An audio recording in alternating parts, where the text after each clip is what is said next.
తిరుమల లడ్డూ కల్తీ ఘటనపై ఎమ్మెల్యే సోమిరెడ్డి చంద్రమోహన్ రెడ్డి తీవ్రంగా స్పందించారు. పవిత్రమైన ప్రసాదంలో కల్తీ నెయ్యి వాడిన వారు భక్తుల విశ్వాసాన్ని దెబ్బతీశారని మండిపడ్డారు. కోట్లాది భక్తుల నమ్మకాన్ని మోసం చేసిన వారు తప్పించుకోలేరని హెచ్చరించారు.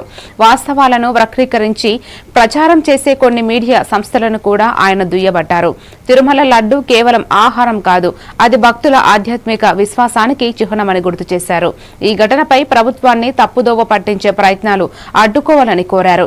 పవిత్రతను భ్రష్టు పట్టించే ప్రయత్నాలు చేసిన వారిపై కఠిన చర్యలు తీసుకోవాలని డిమాండ్ చేశారు.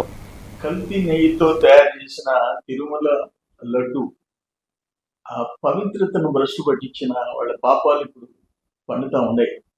అయితే దానికి ఇప్పుడు దొంగ సాక్షి వాడి ఇష్టం వచ్చిన ఆయన ఇష్టం వచ్చిన కథనాలు రాసుకుంటూ కూర్చుంటున్నాడు. నేనేమడుగుతాను, మీ గవర్నమెంట్ లో వైవి సుబ్బారెడ్డి గవర్నమెంట్ లో ఆ బోలే బాబాకి 1 లీటర్ పాలు కొనుగోలు చేయని ఆ బోలే బాబా దగ్గర కొనుగోలు ఏంటి? లీటర్కి మీరు 20 రూపాయలు కమిషన్ తీసుకున్నారు. అందుకని ఆ ఘోరాలు జరిగినాయి. మీకు ఆ దేవుడు అంటే నమ్మకం లేదు. జగన్మోహన్ రెడ్డి సరే హిందూ దేవుళ్ళ మీద పూర్తిగా లేదు. సుబ్బారెడ్డి మీద కూడా అదే ఆరోపణలు ఉన్నాయి.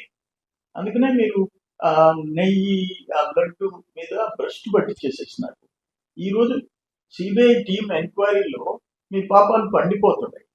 వాటికి రివర్స్ కథనాలు సాక్షి పత్రికల్లో రాస్తా కూర్చున్నారు. తిరుమల లడ్డు అంటే కోట్లాది మంది భక్తుల సెంటిమెంట్. అది దాన్ని దెబ్బతీసే విధంగా మీరు ప్రవర్తించారు. ఏఆర్ డైరీకి అర్హత లేకపోయినా ఆర్డర్స్ ఇచ్చారు. ఇవన్నీ మీ టైంలో అసలు నేను అంటాను, అక్కడ కరుణాకర్ రెడ్డి, అక్కడ వైవి సుబ్బారెడ్డి, రోజా, అట్లే చెవిరెడ్డి భాస్కర్, వీళ్ళందరూ ఆ ధర్మారెడ్డి టైంలో ఎన్ని వేల దర్శనాల టికెట్లు మీరు ఇచ్చుకున్నారు. మీ వాళ్ళకి ఒక సంతలాగా తయారు చేసినారు. ఈరోజు బిఆర్ నాయుడు చైర్మన్, ఆయన స్ట్రిక్ట్ ఆఫీసర్.